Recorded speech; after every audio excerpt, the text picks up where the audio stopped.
Matt Pinfield. What's up, Steven?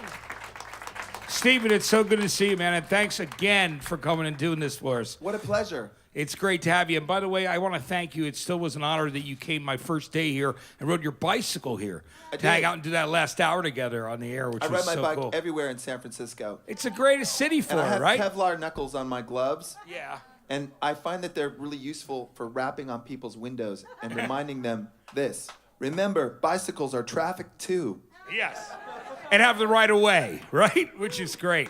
Steven, I can't believe it's, you know, I was talking earlier to Brad that the first time I interviewed you guys was 20 years ago at RFK Stadium in Washington, D.C. at that HF Festival. Sold it out. It's unbelievable now thinking about that. It was great. And then one of my other favorite moments was when you guys were playing on the mountain at Snowmass in Aspen for that MTV Winter House, so we were all freezing.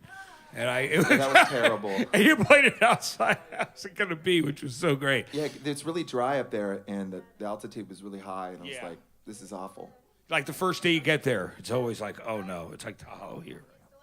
So Matt's Steve, cupping the mic. Did you see that? He's cupping the mic. I'm That's cupping why it. I was doing that. Don't cup the mic. All right, here we go. Steven, That's Hip Hop 101. Don't cup the mic. You can cup some other things, but not the mic. Remember the famous Sylvester Stallone joke? Anyway, we'll leave that. No, but Steven, that song, All Right Caroline, is great. Are you going to put that on? Did you guys like that song? How did that go over? Thank you very much. Yeah. You make me feel good about myself. Are you going to include that on? I know there's a special version of the album getting released on June 2nd. Is that still the date for that? And will we hear some songs like that? Some of the other things you wrote? Yes, actually, we were in New York. When was it? I don't know. April last year, mate. Yes. Yeah. Chris, and, thanks. Thank you, Chris. Thank you, Chris. And we tracked a few songs that were written around that time and never made the record, and they will be on the extended version. So, All Right, Caroline's actually gonna. The old girl's gonna see the light of day. That's great, isn't it? It sounded fantastic, by the way, guys. It was really good. Thank you. Steven, one of my favorite stories ever is the one about when you guys were first going around looking to get signed, and you did the showcase for Clive Davis and Arista and the pinata with the crickets in it. Can you tell me a bit about that We're night? just so one really great thing about this day and age in the biz is that there is no biz. I never have to take a record company executive's call ever. I never have to wait in their lobby to see them with their white shoes and their Marlboro Light cigarettes blowing smoke in my face ever. It's fabulous, and it felt like that's all we did was just go around and lap dance people. So like, I had we're just over it by that time because it is against the core foundation of my rock and roll spirit that I have to ask anybody permission to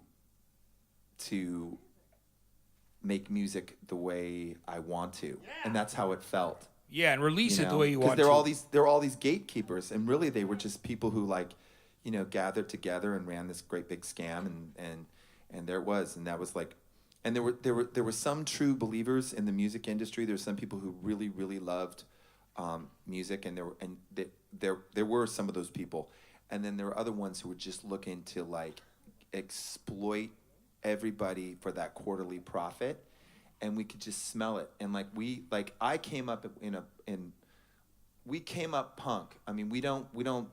It's not like we just play 3 chords and have fake British accents. Although I do have a fake British accent. But we had like this punk sensibility, and to stand there and to have to ask somebody permission like that was too much for me. So we say, let them have crickets. Yeah, that was the greatest thing ever. Knocking pinata and crickets falling out and going all over the ground. It's a great story. Isn't that a great story? I also love the fact that you guys went and basically challenged Epic and said, you know what, you should have us open for Oasis. So that was also very cool when you did that back then. Crushed them. So it took them a long time to get over that gig. So we were just like we were just about to get signed, and it had been, You know, what people really don't know about Third Eye Blind was that there were many, many, many, many years of sleeping on floors, sleeping on packing foam, showing up at friends' houses around dinner time saying, "Oh, you guys are having rice? I love rice." There was years and years of that before anything kicked into gear. Yeah. And then when it sort of did, we were so, I don't know, we were just sort of like, we were just pissed off about it. So a really good guy, David Massey, asked us when he could see us, and I said, "You can have us open next Thursday for Oasis in San Francisco." And that was when Oasis was, you know, they had like 5 singles. Like Champagne Supernova was a single. Yeah. You know, and so we went from playing like 60 people, you know, at the Night Break, which isn't open anymore. And we went from that to opening in front of like 8,000 people at the Bill Graham Civic.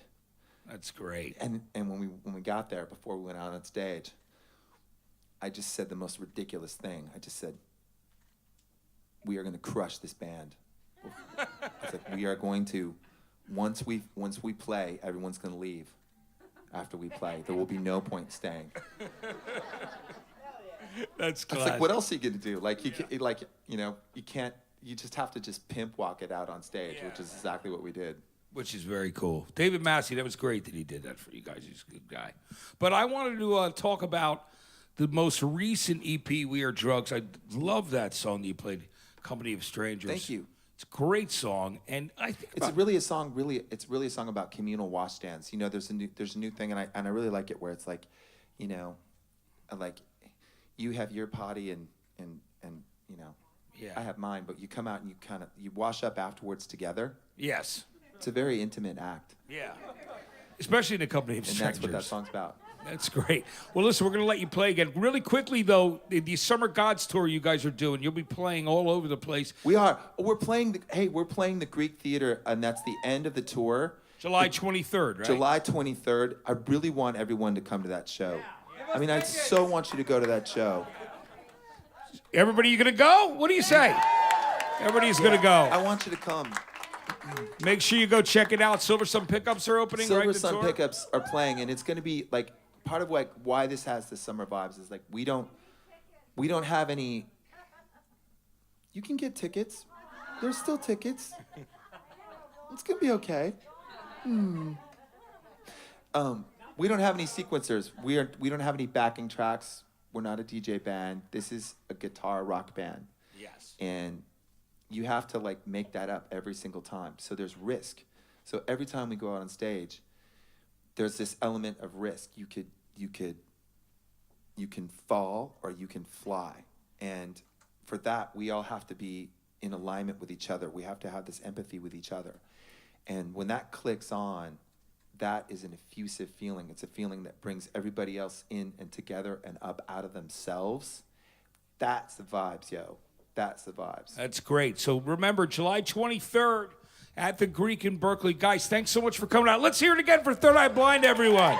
Levi's Lounge, KFOG.